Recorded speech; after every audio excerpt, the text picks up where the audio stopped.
Hello, St. Peter's Elementary students.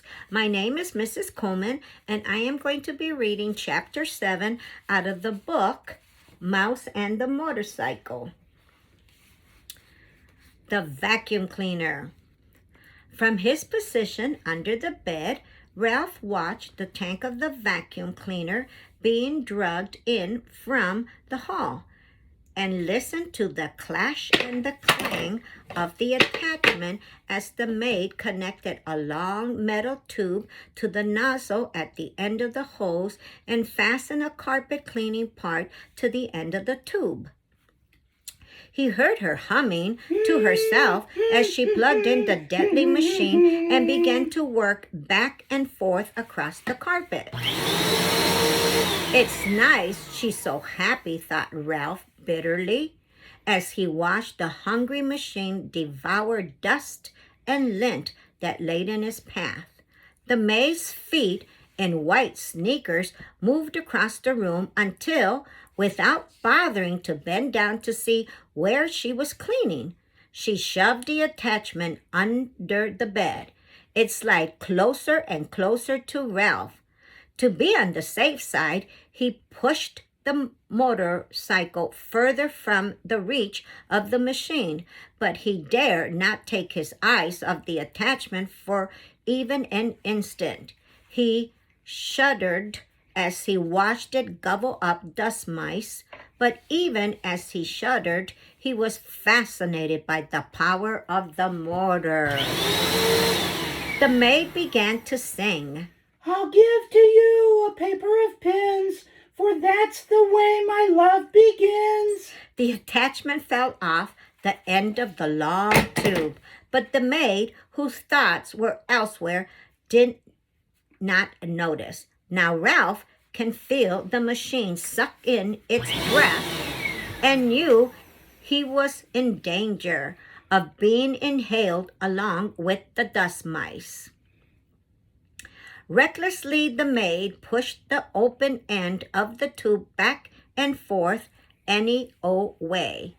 There was no guessing which way it would go next. Ralph had to run with the motorcycle to avoid the terrifying hole at the end of the tube.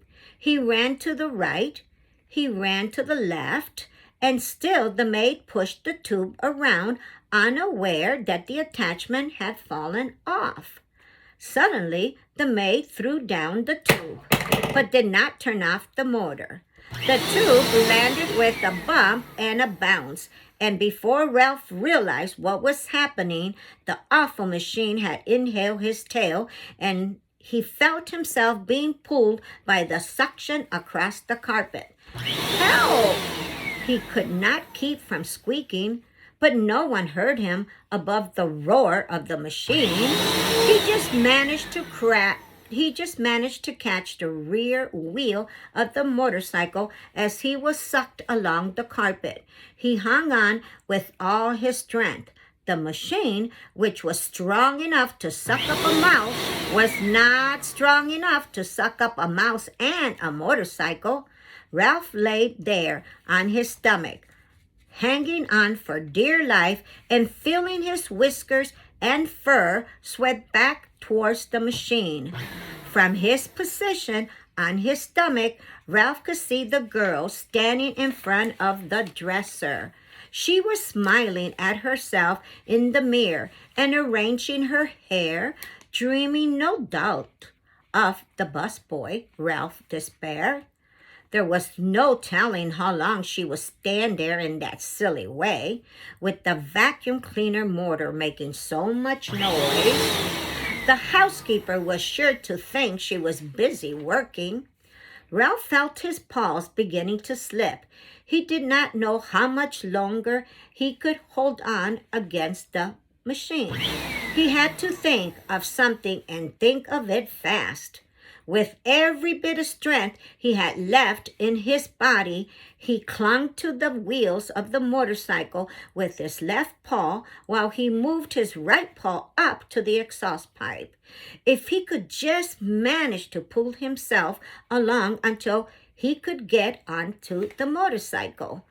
Bit by bit, hand over hand, Ralph dragged himself towards along the exhaust pipe. He knew he was making progress when he could see part of his tail once more.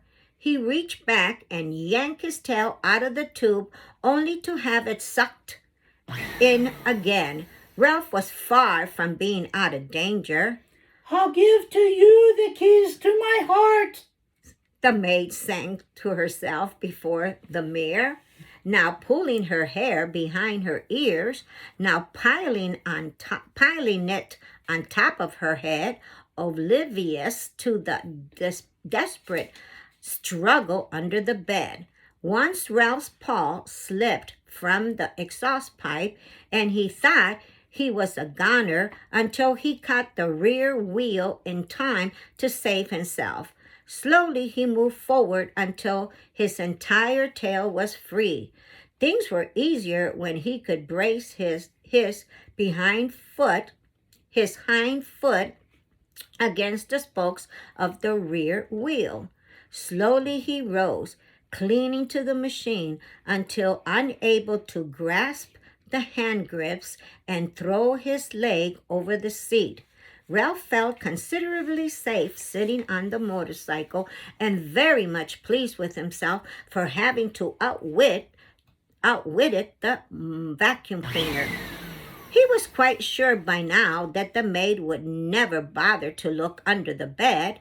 He tried to move forward, propelling the cycle with his feet, but he found the suction from the motorcycle behind him was too strong.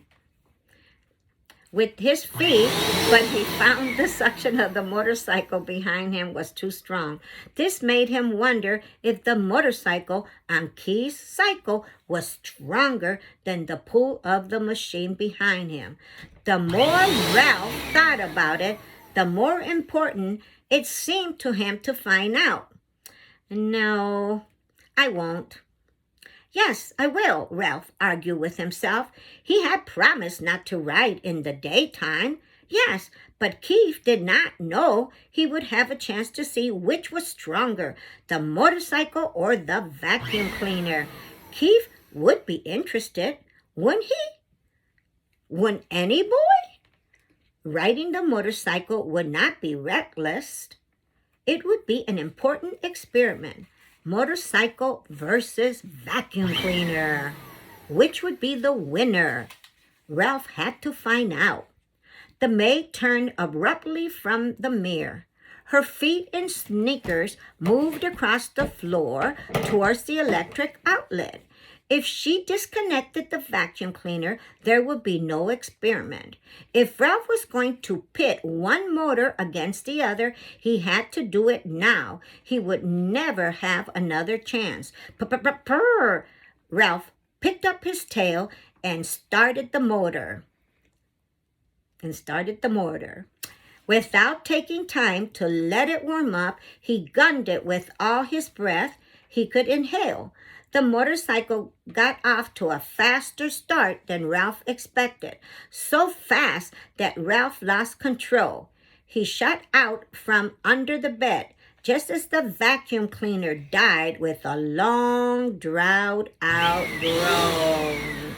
Suddenly, everything went white, and Ralph found himself bumping along in a strange, ghostly place, all white and made of cloth, that seemed to be closing in on him from every direction. Ralph had ridden straight into a pillowcase thrown on the heap of laundry that the maid had dropped on the floor, and the opening of the pillowcase had fallen shut behind him. Ralph had no idea which way was out. He dismounted from the motorcycle and beat at the cloth with his fist. But everywhere he struck, he was safe and yielding. He stamped his feet only to have the cloth give softly and silently beneath him. He began to wade through the pillowcase, tugging the motorcycle along behind him, while he wondered why he had thought it so important to test the motorcycle against the vacuum cleaner. The light filtered through unknown layers of cloth, was dim, and he sank to his knees in bed linen with every step. When he came to a seam, he knew he had been wading in the wrong direction. Drought, muttered Ralph. He turned still, dragging the motorcycle, and tried to retrace his footsteps, only to find he had no idea which way he had come. There were no landmarks. The clouds of cloth were white, billowy, and yielding in all directions. Double drought, and yielding in all direction, double drought. He stumped his foot, only to find himself sinking deeper into the linen. From the swishing sound he can hear outside, Ralph knew the maid must be unfolding clean sheets over the bed. He plowed on, dragging the motorcycle without direction and with very little hope. He promised to buy me a bunch of blue ribbons, sang the maid. to tie up my bonny brown hair. Down the hall, a door opened. Ralph heard a muffle, Woof! and in a moment, the click of a small dog's toenails on the bare foot at the edge of the hall carpet, followed by sniffing that was dangerously close. The little terrier began to bark. I know you're in there. He yelped. Stick out your tongue and waggle your fingers at me, will ya? You just wait. Paws began to scrape at the sheets and pillowcase as if the dog were trying to dig a hole. Ralph decided it was wiser not to talk back to the dog. He huddled, scarcely breathing, against the motorcycle. Well, hello, you cute little thing, said the maid, revealing to Ralph that she was even sillier than he had thought, as if there was anything cute about a terrier that would scarcely see through his own hair. The dog went on yapping, a bit self-consciously, Ralph thought, now that he knew he was being admired by the maid. A man's steps comes tumbling down the hall. Stop your racket, you pesky mutt, said the owner's voice, and Ralph knew when the bark suddenly came from above him that the dog had been snatched up. Let me down, I'll dig him out, yipped the dog as he was carried away. Just let me down for 1 minute, and I'll show you. Suddenly, Ralph felt himself being tumbled about in the pillowcase. He did not even have to think what to do. He automatically grabbed for the motorcycle and held on with all his strength. Even though he had been tipped upside down with his feet in the air, Ralph knew he was being lifted up inside the bundle of bed linen and carried down the hall. He lay still, his front paw locked around the front wheel of the motorcycle.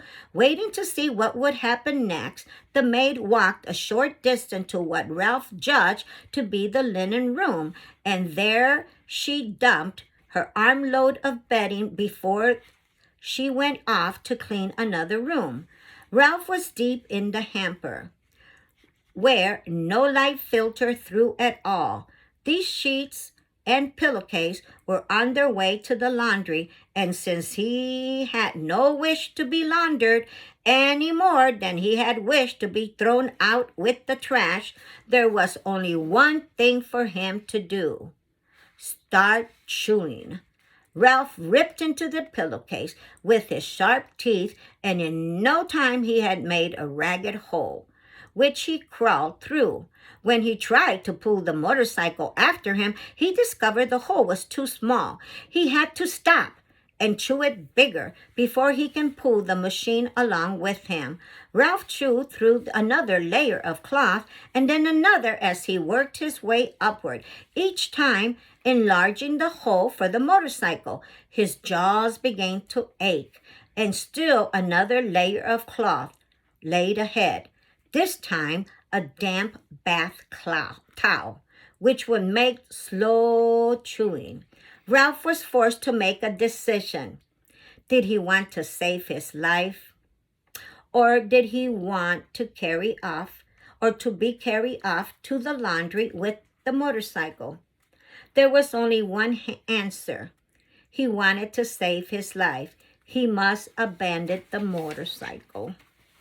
With aching jaws, Ralph chewed onward and upward, moving faster now that he was making mouse-sized holes instead of motorcycle-sized holes.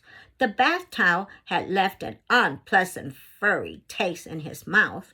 Gradually, light began to filter through the cloth until finally, when Ralph thought he could not force his jaws to close on one more mouthful of filter, he emerged into daylight at the top of the hamper. Whew, Ralph gasped, rubbing his aching jaws and wading across the sheets to the edge of the hamper.